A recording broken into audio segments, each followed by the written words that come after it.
Hey guys, I'm going to post something a little different today. I was recently interviewed by a really cool podcaster named Isaac, who produces a podcast called The Business RPG. You may have heard of it. If not, its focus is on helping hobbyists turn their passion into a business. Fantastic concept. I agreed to do the interview if you let me post the interview on my channel as well. So I'm going to run some gaming footage in the background and play the interview over it. You can watch or you can just listen. Either way, some really good insights came out of the interview that I think many of you will appreciate. I highly encourage you guys to check out his other podcasts as well. Great stuff to listen to at work or in the car. And the link to his podcast is in the description below. By the way, the background footage is from the new Far Cry game, Far Cry 6. I'm just going to be touring some of the scenery in the background because they did a stellar job with the graphics and the environment just looks amazing. I'll show it off by land, sea, and air using various vehicles you can get in the game. For example, you can get your hands on this flying drone gyrocopter thingy called a buzzer, which, makes getting around an open world easier.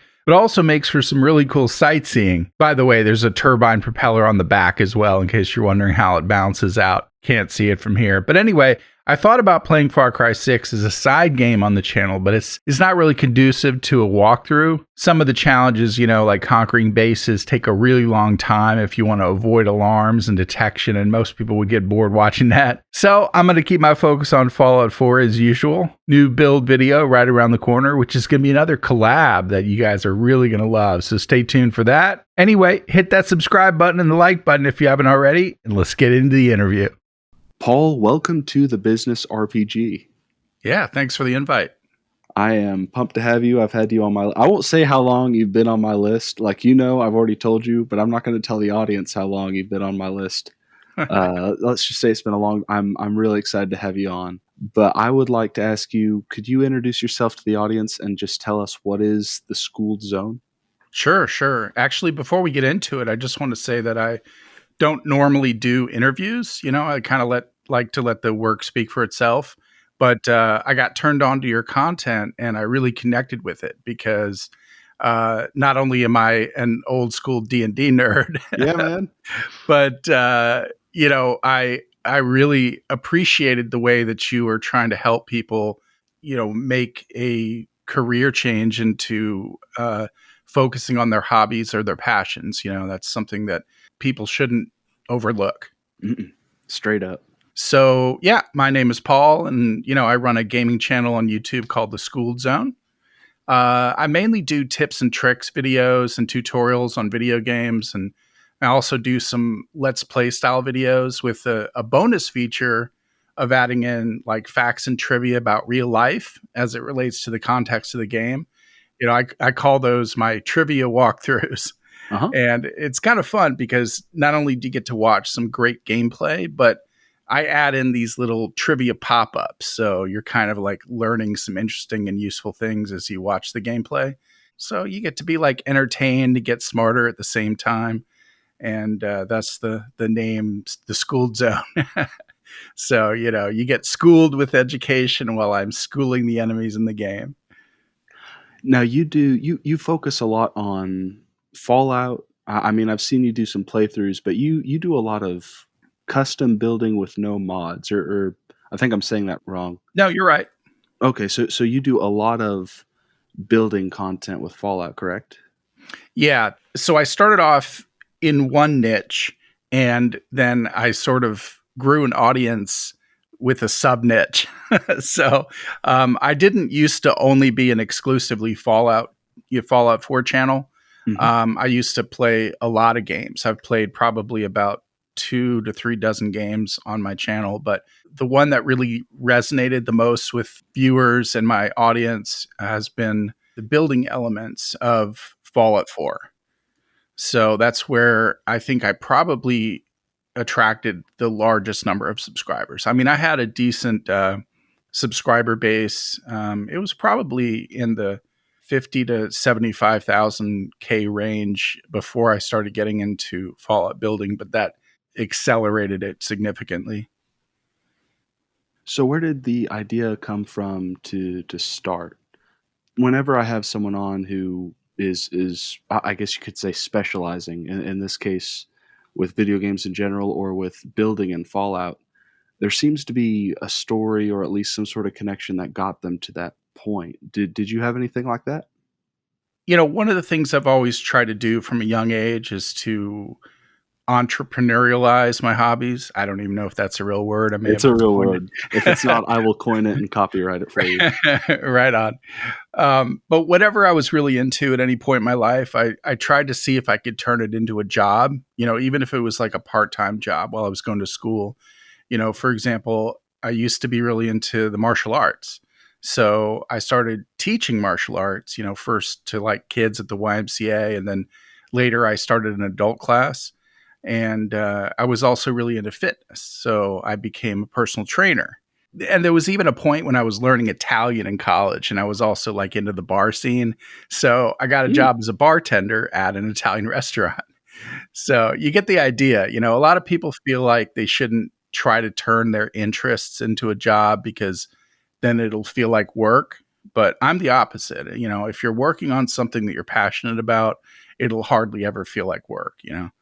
But anyway, once the YouTube wave hit and it was, possible to make a living from playing video games, which is something I've always been passionate about, I had to give it a try. It was definitely a big learning curve, which I'm sure we'll get into later. But the idea of making gaming videos was too good of an opportunity to pass me by. Mm-hmm.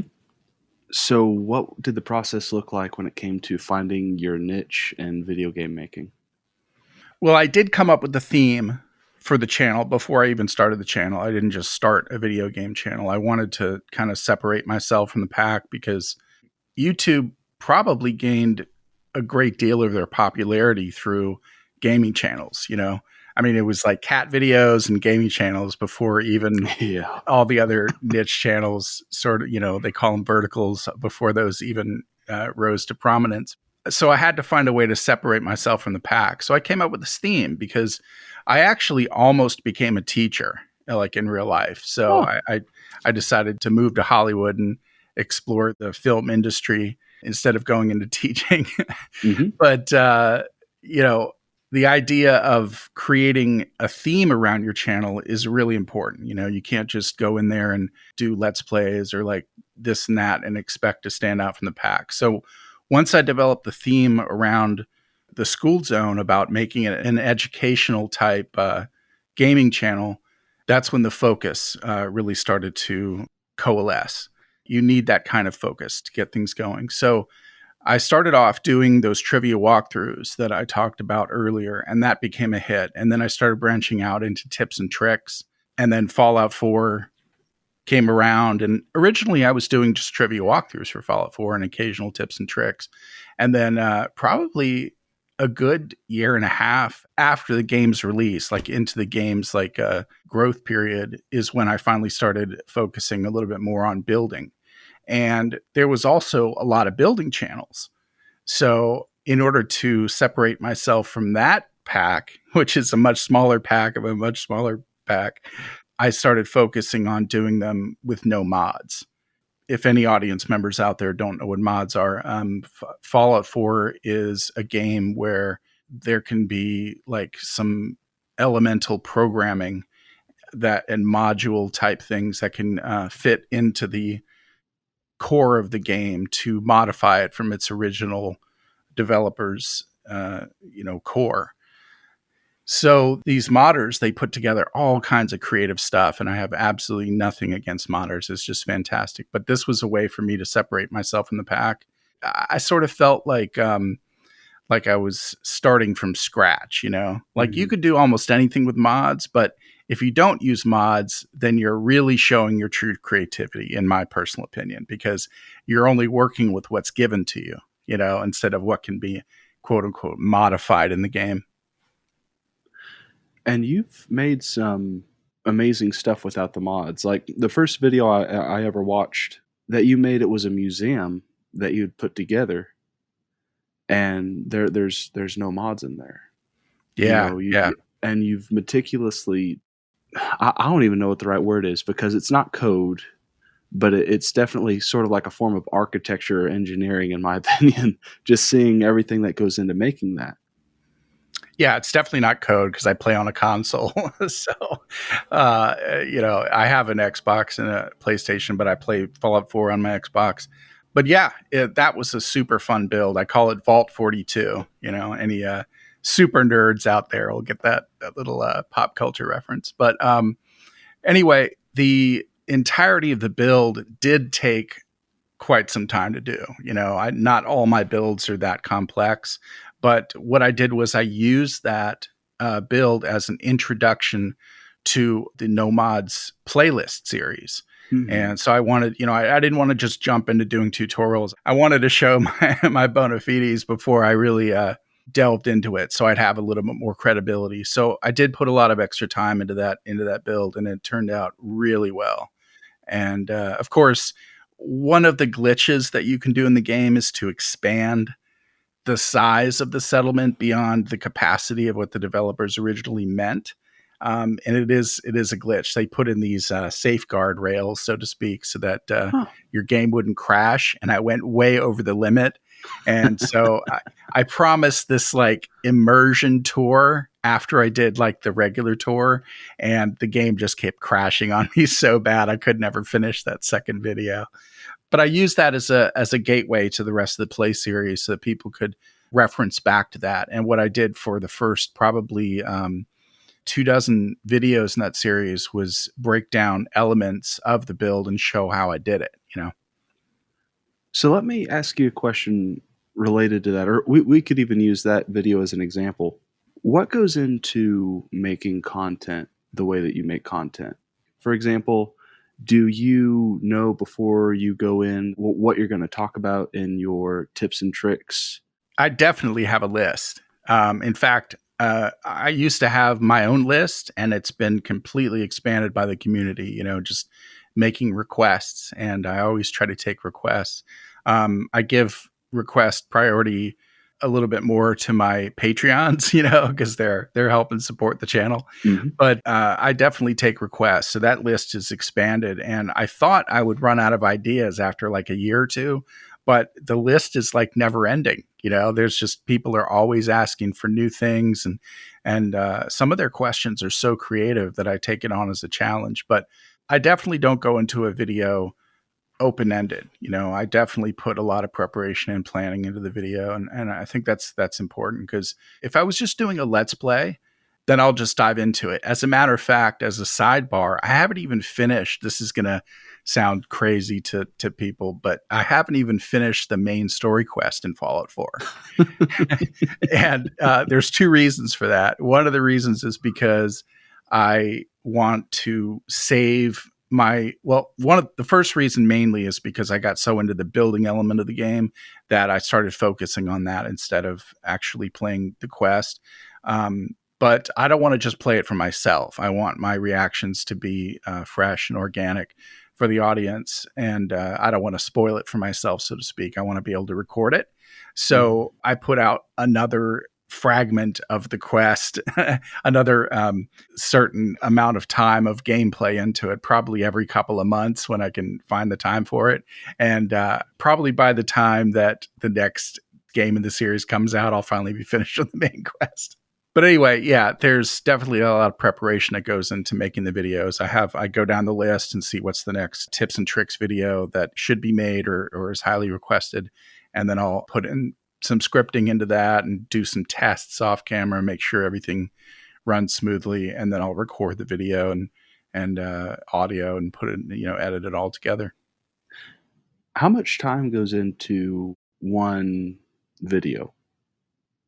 Unfortunately, it's a lot more than people think. I sometimes I get a little jealous of the vloggers out there who could just turn on their camera and turn on their charm and turn it off and the video is ready to publish. But no, with these kind of videos, there's a lot of time that goes into it. Not only the editing, but polishing up the audio and the graphics and the thumbnail and metadata and marketing it and stuff. It's quite a bit of time that goes into it. So we're kind of going into YouTube, and that's where some of my next questions are. So how long have you been doing YouTube content? I started actually posting videos to the channel in the summer of 2015. So it's, I guess, about 6 years now. Wow. Time flies. Congratulations. I appreciate that.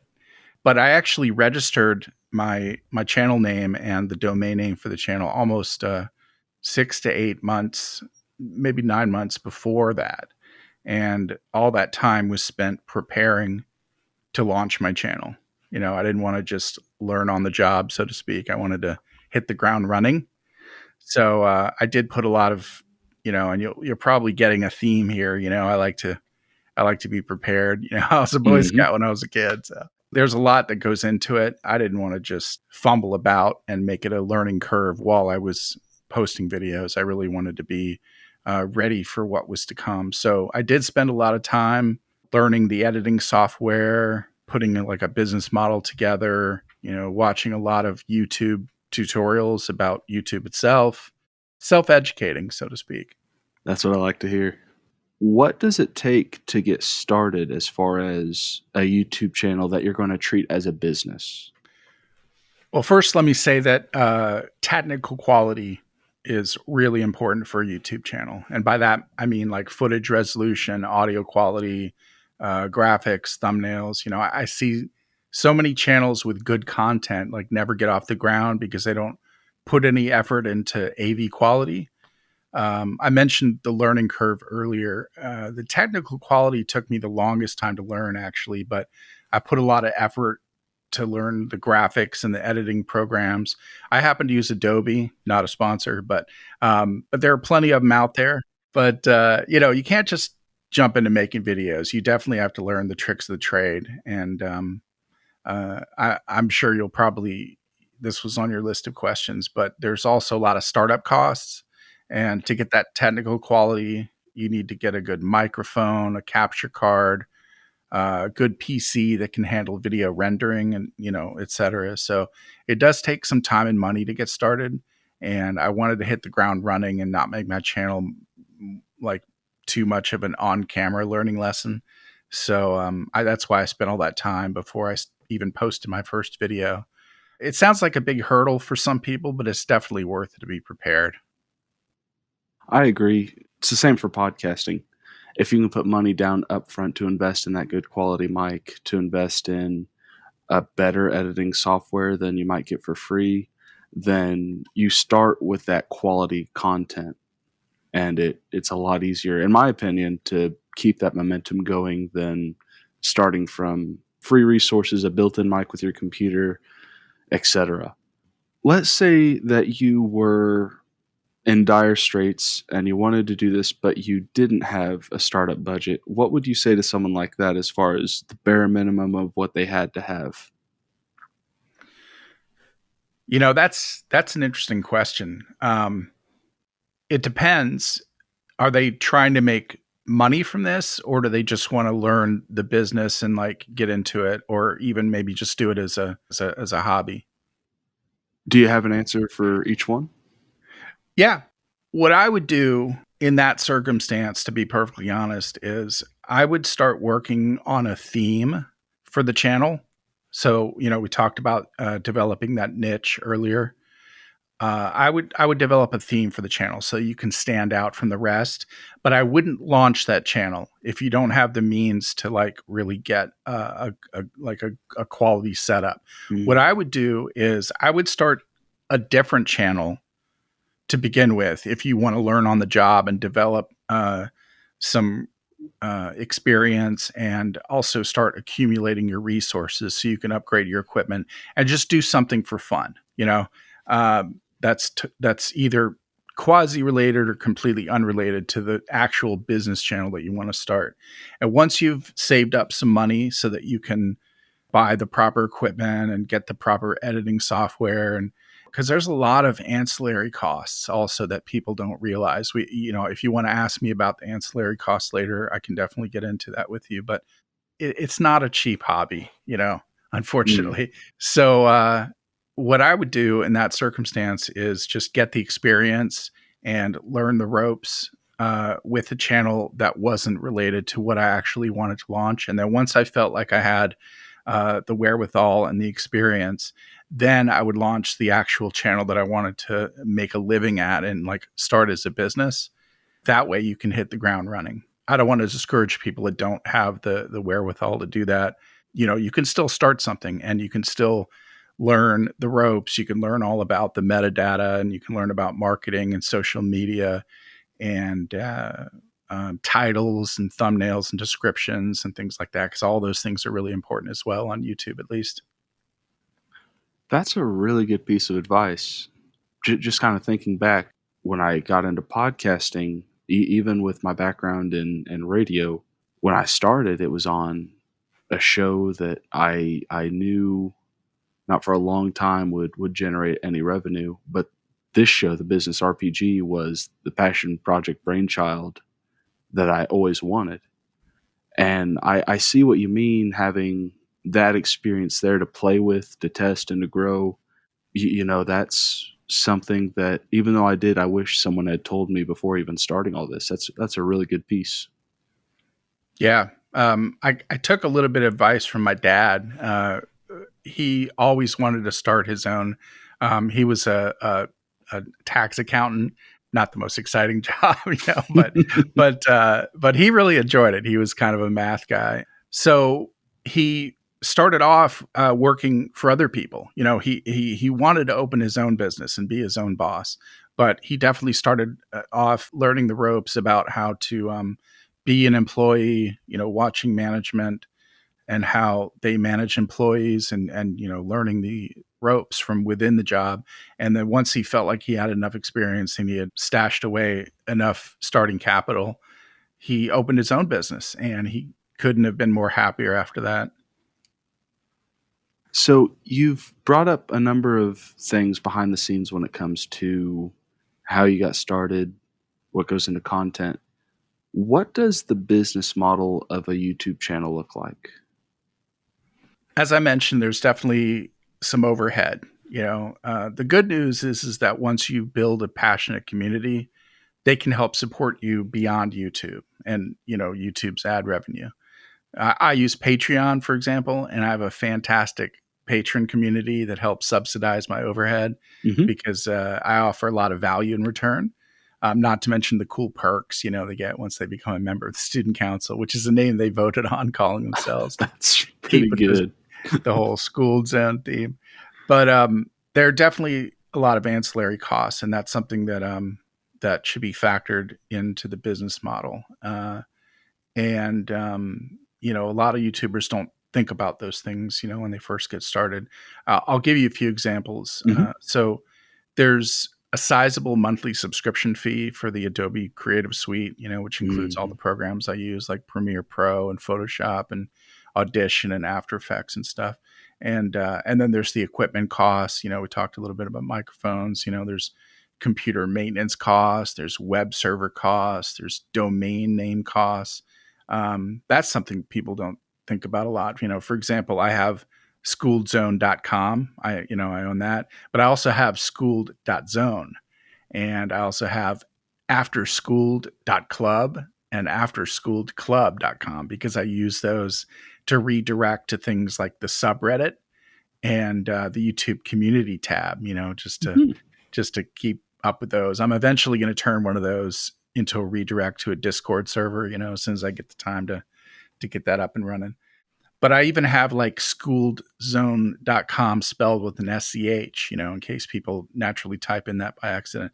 And all these are, these are just examples off the top of my head, but these are recurring costs. And there are, a bunch of other expenses I can't think of at the moment, but it's important that you factor those into the expected revenue. And, a lot of businesses have overhead. So it's par for the course.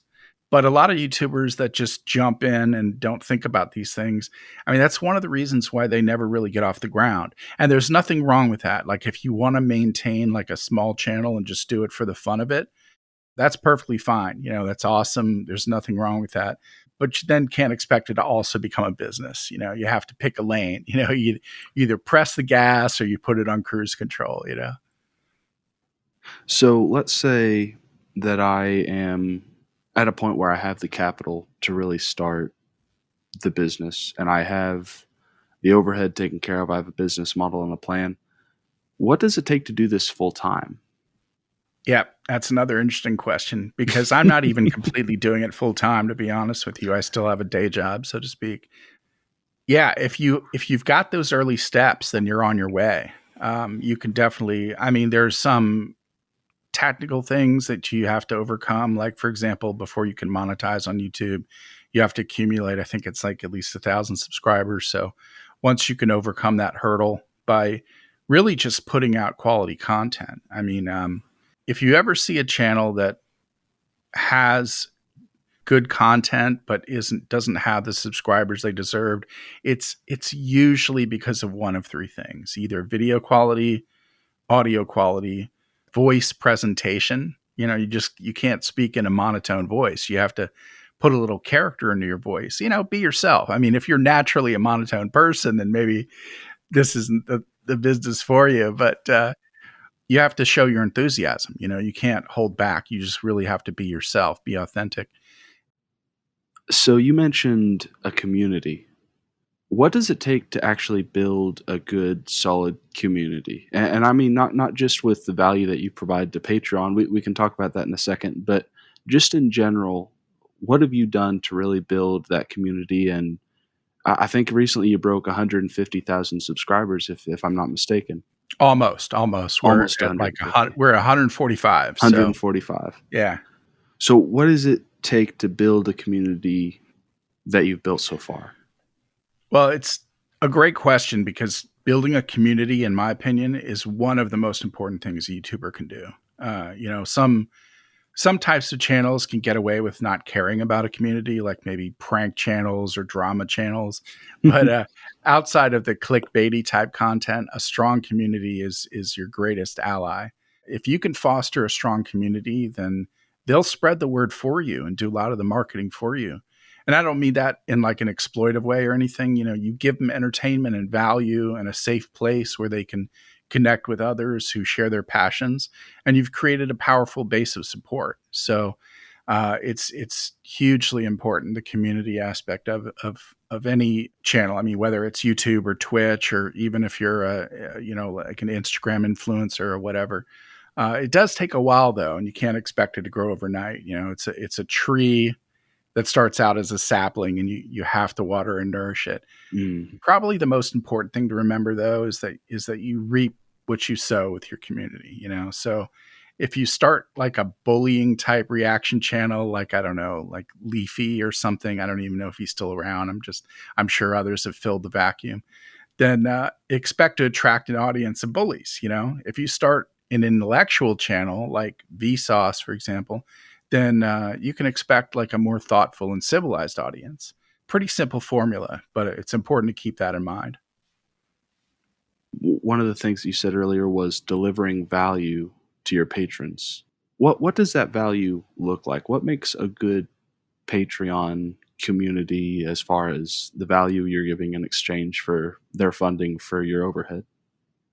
You can't just build a Patreon community. It has to, I mean, maybe you can, but in my opinion, it has to start from somewhere else. Okay. So you're bringing people over from some other platform. So really what they're doing is that they're supporting you off book. They're supporting you off YouTube, and they're doing it because they want to see more of what you do on YouTube or Twitch. When I say YouTube, for your audience at least, think of it as any platform, podcasting, whatever it is. Mm-hmm. So what you have to do is, well, first of all, if you can manage it, try to think of really powerful rewards that you can give your audience that don't necessarily include more costs to yourself, if possible, because you're going to have people from all over the world supporting you. I have supporters, not just in America, but people that sign on to Patreon from like Britain or Germany or, Wow. Japan. So you don't want to do anything where you like have to ship things to them. Mm-hmm.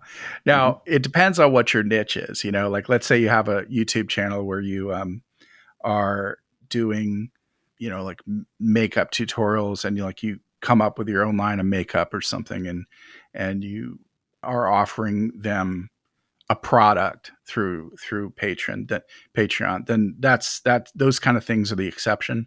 But if you can develop a model where you're giving them more value of what you're already doing on your original platform, then that's the best business model for you. So I do things like give them like sneak peek videos that they can't see on YouTube.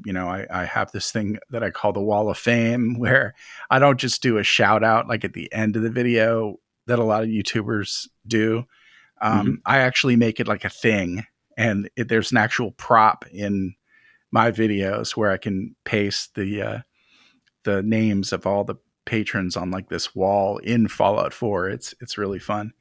And there's a lot of perks that I do on the channel, follows on social media, anything that I can think of that doesn't require an ancillary cost, because you're trying to supplement your income, and Patreon really does pay for all those ancillary costs. I couldn't be doing this without them. One thing to keep in mind is that people love acknowledgement. People don't just anonymously give money. They want to attend a gala, or they want their name on a building or something. People love that recognition, because when you're doing good for other people, you want them to know it, and it's not a selfish thing at all. It's like they could be doing so many other things with their money. They could. One of the tiers where they get their name on the Wall of Fame is a $5 tier. They could just go out and spend that money at Starbucks, and it's coming right out of them the next day. So instead, they put their money towards furthering the channel and allowing me to give them more content, and they should be recognized for that. I think it's an absolute. So that's one of the things to keep in mind. There's something I wanted to ask you, just kind of in general, when it comes to turning a hobby into a business. And I wanted to ask, do you have any advice for someone who is at a point where they'd like to take their hobby to the next level that would work for any industry? Yeah. First of all, they should congratulate themselves for even having the courage to go that route. It takes a lot. A lot of people would rather just work a 9-to-5 job in a cubicle and pursue their passions and their hobbies after work, and there's not always time for that. Sometimes you come home and you're tired, you don't want to do anything, and your hobbies always get pushed to the side. So if you can find a way to monetize your hobbies, that's the best way, because not only are you authentically passionate about what you're doing, but you can make a living at it, potentially. So know that you're in a small percentage group of people who actually follow your dreams. But you have to remember that it does take some time and patience. You can't expect to. I mean, I was even delusional when I first got into YouTube. I thought that I would have like 50,000 subscribers, which sounds like a lot, but it's a reasonable amount. I thought I'd have 50,000 subscribers in the first 6 months, and it took me like a year and a half or something to get the first 50,000. So you just have to have patience. You can't give up. As long as you're putting in the work and the effort, and you still have a way to support yourself, like either a day job or another side hustle or something, so you don't starve, then it's worth pursuing, because the end rewards are fantastic. I mean, right now I'm, doing what I love. And now there's a lot of technical work. I'll say this much. There's a lot of technical work I didn't anticipate in the beginning, So if people specifically, for example, you mentioned a lot of different platforms. If people specifically want to get into gaming, they're not going to be gaming 100% of the time. They're probably going to be gaming probably about 10 to 20% of the time. The other 80 to 90% is going to be doing the grunt work, which is editing videos, polishing audio, creating thumbnails in Photoshop, and working on the social media marketing and stuff. So there's a whole business element to it, but it's the same thing. I mean, like, let's say you love coffee, for example, and you want to open a coffee shop. You're only going to be drinking coffee like 10% of the time, the other 90%, you're going to be running a business, you're going to be managing employees, doing QuickBooks, whatever goes into that element of the business. So you just have to remember that there are some sacrifices that you'll have to make, whether that's patience, time, money, delivery, that sort of thing. That's well put, and very relatable. Well, Paul, there's a question I like to ask all my guests at the very end, and I think you might appreciate this because the whole thought behind it is, seeing a successful nerd and what it is that they do. It also means if they're doing it right, if they're being healthy about it, that means that they have some healthy goals. So I'd like to ask, what are some goals that you have accomplished that you're very proud of? And what are some that you have for the next 12 months? The first major goal I achieved was getting the channel up and running. I mean, you have to stop and smell the flowers every once in a while. So that was the first goal, just checking that off of your bucket list. The next goal, I think more specifically that I achieved was getting established in the Fallout community. Not everyone, but most Fallout gamers know of my channel. So that's a point of pride and something I definitely don't take for granted. And, my next goal was to get that silver YouTube play button, not going to lie, which was a cool little point of validation. Obviously, I'd love to reach 1 million subscribers sooner rather than later. I've promised my audience that I'm going to do a face reveal at 1 million. So there's that to look forward to. In the next 12 months, I just want to continue to grow the channel. I think for me to really reach that next echelon, it is going to require another big legacy game to come out, especially if it's a Fallout game like Fallout 5, some kind of Bethesda game, because that's where my audience really, gels with the channel. But it could be something like Starfield or Elder Scrolls, especially if it has a building system. Then my channel is poised to skyrocket, Even channels that specialize in huge legacy hits like Grand Theft Auto 5, are starting to see their numbers wane, and they're chomping at the bit for GTA 6. So that's something I'm really looking forward to. And it doesn't even have to be a Bethesda game. I'd love to see an Ubisoft game with a building system in it. Can you imagine a Far Cry or like an Assassin's Creed game with a fully customizable settlements? That would be kind of amazing. Assassin's Creed that you could customize would be dangerous and good. Yeah. Do you play the game?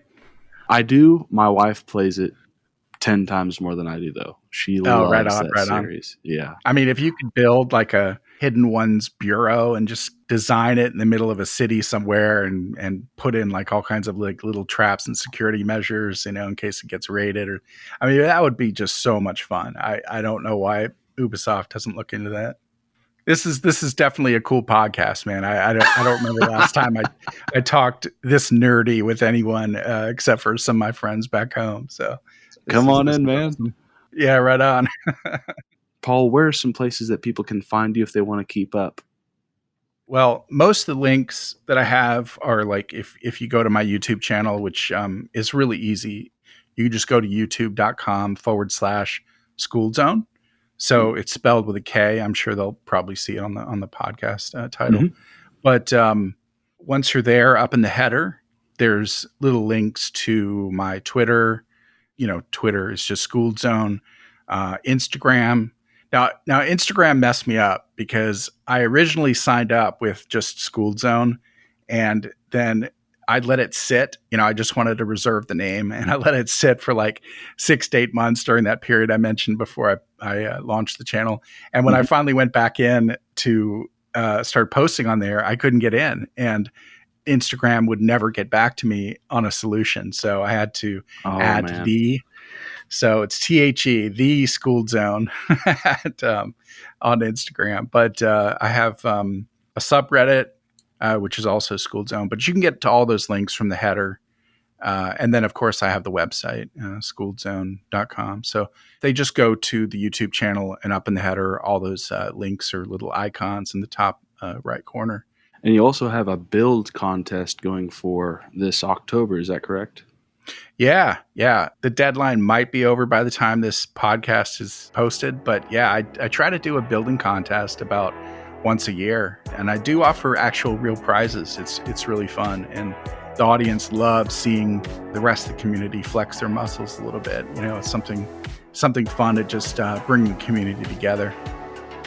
Well, Paul, I really appreciate your time and you coming on and just sharing your insight, your expertise, breaking it down for us. This has been a really good interview. Thanks. I appreciate the opportunity.